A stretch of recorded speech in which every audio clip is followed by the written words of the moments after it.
Bonsoir, donc comme dit un copain, tout est prévu, tout est calculé. Donc voilà, le grand démantèlement des services publics est bien prévu, va bientôt commencer. Et il ne reste plus qu'à préparer les esprits. TF1 s'y colle dès le 15 juin, aujourd'hui, c'est parti. Comment répondre au malaise des personnels hospitaliers? Après 3 mois de grève dans les services d'urgence, le ministère de la Santé a débloqué hier 70 millions d'euros, mais cela ne réglera sans doute pas le problème de l'engorgement des hôpitaux publics. Alors parmi les solutions possibles, il y a le fait d'inciter davantage les patients à se tourner vers le privé et les cliniques, au moins pour une partie des soins. Voilà, donc vous voyez, tout est prévu. Hein. Les cliniques privées, voilà. Toujours c'est un problème de personnes, comme je vous l'avais dit dans la dernière vidéo.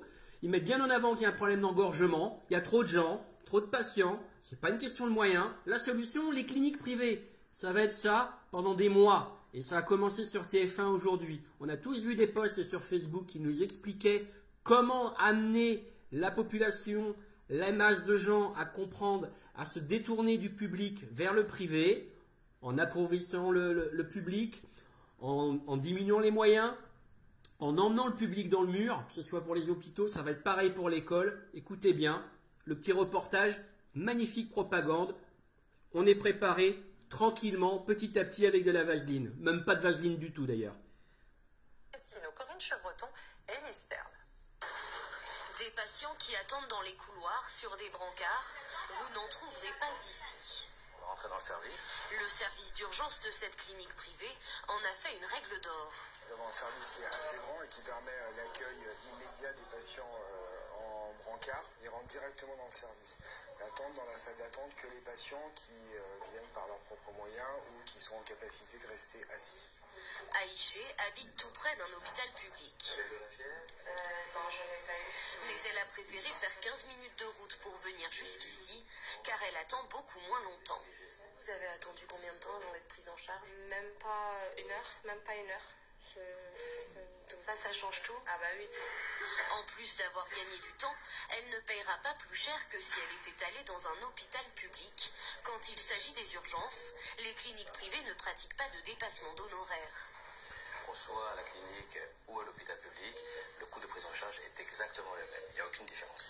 Aujourd'hui en France, environ 21 millions de consultations en urgence ont lieu chaque année, mais seulement 3 millions se font dans le secteur privé. La faute à une mauvaise orientation des patients selon la Fédération des hôpitaux privés.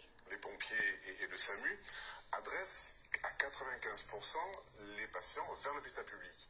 Nous demandons qu'il y ait un équilibrage. Aujourd'hui, le privé prend 3 millions de patients par an en charge. On pourrait arriver à 6 millions. On peut doubler. Car les urgences privées peuvent prendre en charge presque tous les patients, sauf ceux avec de très lourds traumatismes comme les accidentés de la route. Eux seront toujours envoyés en priorité dans le public.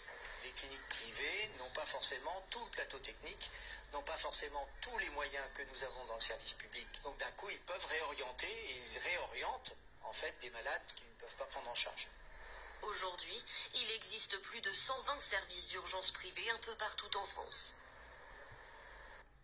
Voilà, vous avez remarqué que pendant le reportage, ils vous disent les cliniques privées, on paye pas plus cher que dans les hôpitaux publics. Et oui, et il y a quelques heures, quelques jours, on nous expliquait que les gens allaient dans les hôpitaux publics parce que c'était gratuit. Vous voyez le glissement dans le langage? Maintenant, on dit, vous ne paierez pas plus cher. Voilà, allez, bonne continuation, restez vigilants. Ciao.